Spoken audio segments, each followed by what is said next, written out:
Mga higala ni ata importante kaayo karon nga nag-research din sikat o ilado kaayo nga scholar sa panahon sa mga Moro raids nga naapil ang Cebu, si James Warren. If you recall, ang atong usa ka episode bahin sa mga bantayan sa hari, mga watchtowers, iya atong libro ang atong represent the Sulu Zone.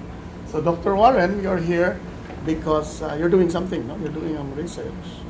Yes, there's a link between the work that I'm currently doing and the work on the Sulu Zone, that work began over 45 years ago and was linked to my Peace Corps experience on the north coast of Borneo, living with Tamil-speaking people. It was that experience that led me to want to learn more about the world that they were a part of. The link between the work I'm doing currently in the archive and my earlier work has to do with the work I'm doing now is about the environment. It involves typhoons, and like the Muslim raiders, the typhoons came every year. Yeah. So when I was doing the work on the Muslim raiders years ago, I realized that there were certain times of the year when the raiders weren't there, it was because of the typhoons. But the people on the coast were beginning to catch their breath, then the typhoons came and impacted and affected them. After the typhoons passed, the raiders arrived again, yeah. Now, from the historical standpoint, the kind of source I'm always looking for is what I call a through source. It's a source that repeats across time, so you can create patterns, both long-term and short-term. This is a series called Calamidades Publicas, and it includes documents relating to earthquakes, volcanic eruptions, typhoons. Unfortunately for the Philippines, as you know, like Indonesia, is located on the Ring of Fire. Yeah, the Ring of Fire, yeah.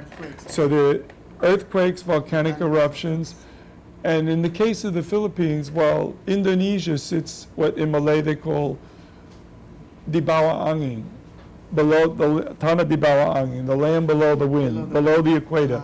So they're not affected by typhoons in the same way as the Philippines is.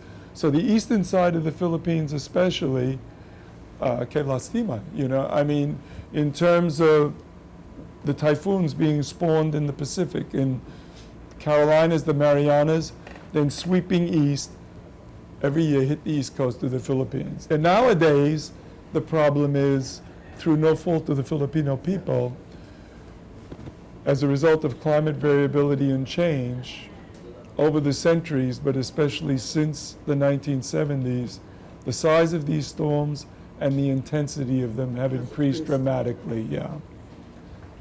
And you're going to write from that period up to the present?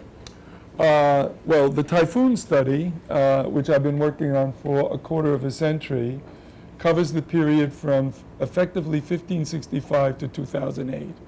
So it takes in the era of pre-instrumental observation, then it comes down to the end of the 19th century when the Jesuits, based here in Manila, at the Ateneo, pioneered the science of meteorology in Asia.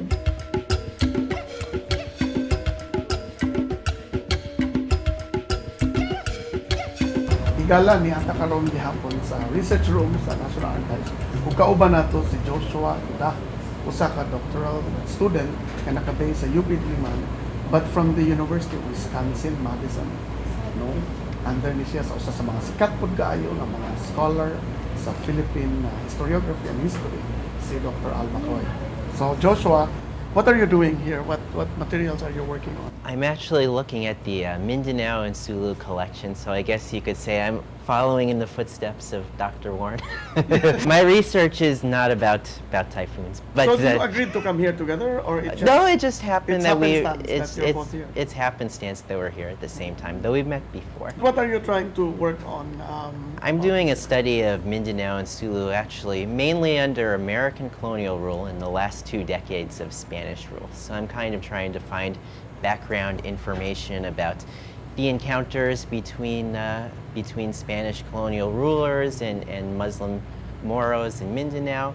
I'm trying to see how the Spanish tried to intensify their rule in the last 2 decades of the 19th century, to try to understand the continuities and discontinuities between. But you found material, I found there's and there's a lot here. just a huge amount of materials here. It's actually very almost frightening sometimes, because you have to kind of sift through it and try to figure You out what's can read useful. the manuscript?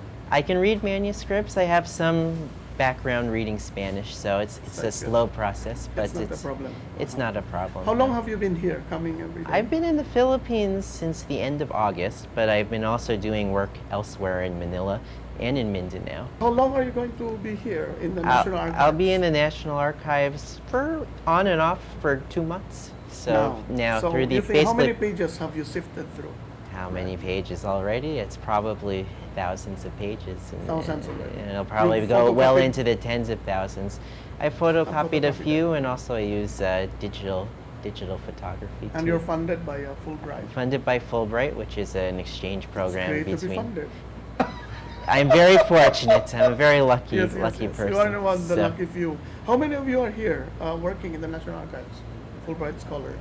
I think I'm actually the primary You're the one, right? historian right now working in the Fulbright office. There are a few anthropologists and political Yes, that's what scientists who are, mostly about, right, who are Fulbright. doing research in the field or ethnographies. But right now, I'm the only historian who's been working here. There's another historian working elsewhere at the Ateneo and at Lopez Library too. So you think you will be able to produce, you will be able to encounter some documents on Cebu and what the, on Cebu, the yeah, Moro there's raids and all actually oftentimes a lot of the reports were actually for Moro raids. for Moro and raids. How they were- armed themselves. Yeah, we're from Cebu or from other parts of the Visayas, so it's actually, you can't understand Cebu apart from Mindanao and vice versa, I So think. when is the book due?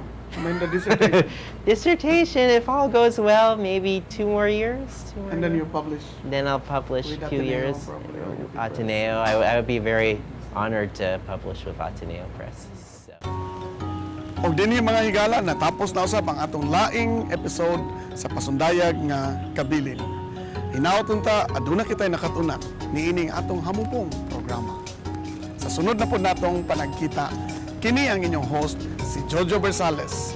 Ipadayon ang pagtipig sa atong Kabilin.